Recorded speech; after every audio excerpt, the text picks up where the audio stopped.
Do you really know me? And if you do, how do you know me?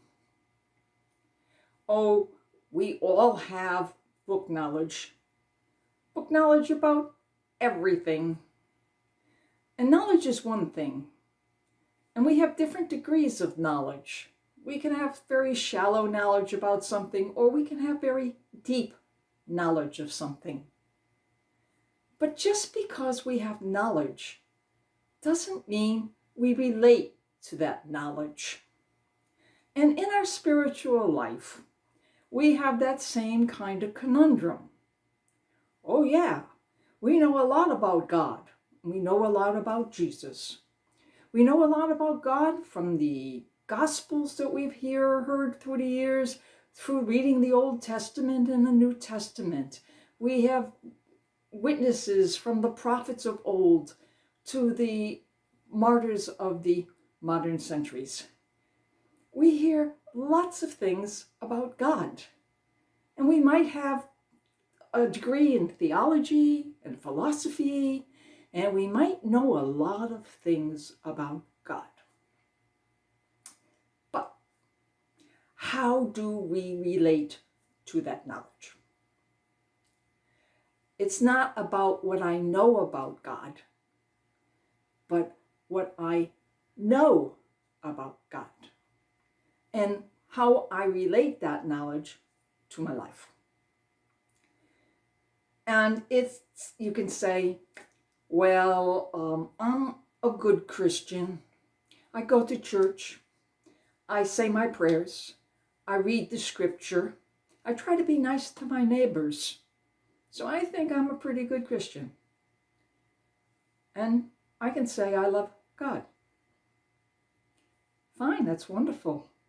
That's great. That's going beyond what most people who are just walking around today even do.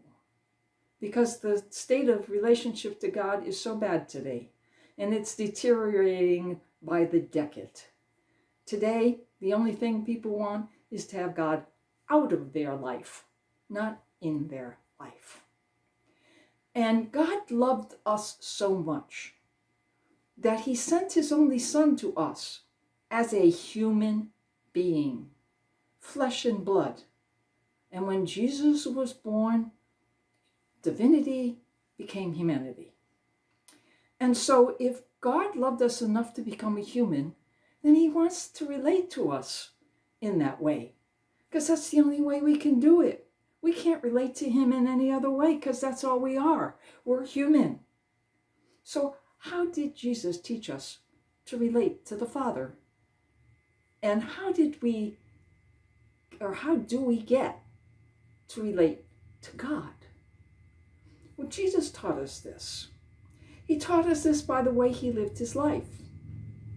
Jesus came, as I said, as a human, and therefore he had every single human emotion that you and I have. The only difference between him and you and me is that he never sinned. And when temptation came into his life, he said no. That's the difference. He said no, and we sometimes say yes. And when the apostles said to him, Jesus, we see you always going in the morning and in the evening by yourself, someplace away, in the stillness. And you say you go and you are talking to the Father. Teach us how to pray. How do we talk to this Father? And he simply said, when you go and you pray, shut the door, find a room someplace, quiet, sit there, and then talk to God as your Father, as Daddy, as Abba. He wants a familial relationship with us. We're his children, aren't we? And he wants to be our best friend. He wants to have a relationship with us like we have with our husband or wife or our best friend. He just wants us to go and to be with him. He wants his life to be part of our life. And we have to open up our souls to let him in. Because if we don't let him in, he's not going to get there. And Jesus taught us how to love the Father.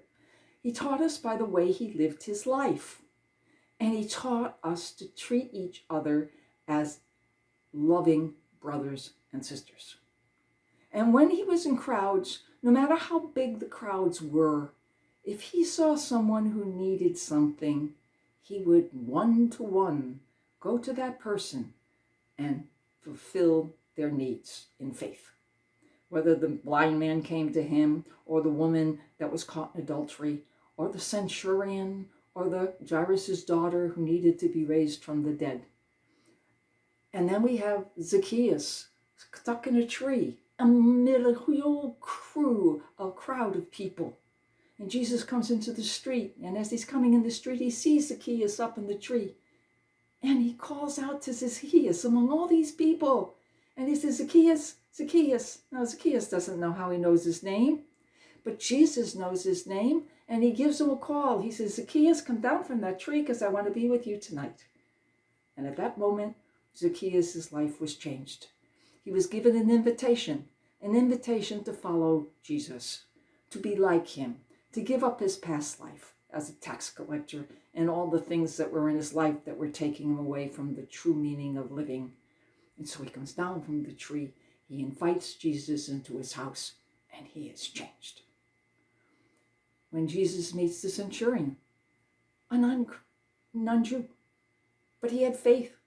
And because he had faith, Jesus said to him, his servant would be cured. The woman caught in adultery, he says, I look beyond the sin and I see the sinner. And my Father loves her, and so should you. So stop judging. And he showed us in every way how to be human, but at the same time to do it in a godly manner. Yes, God is our Father, and he wants to treat us as a loving Father, a Father who's there to give us absolutely everything we could possibly need to make us happy. But like a good father, a father also needs to be a good leader, and he has to teach us when we fail.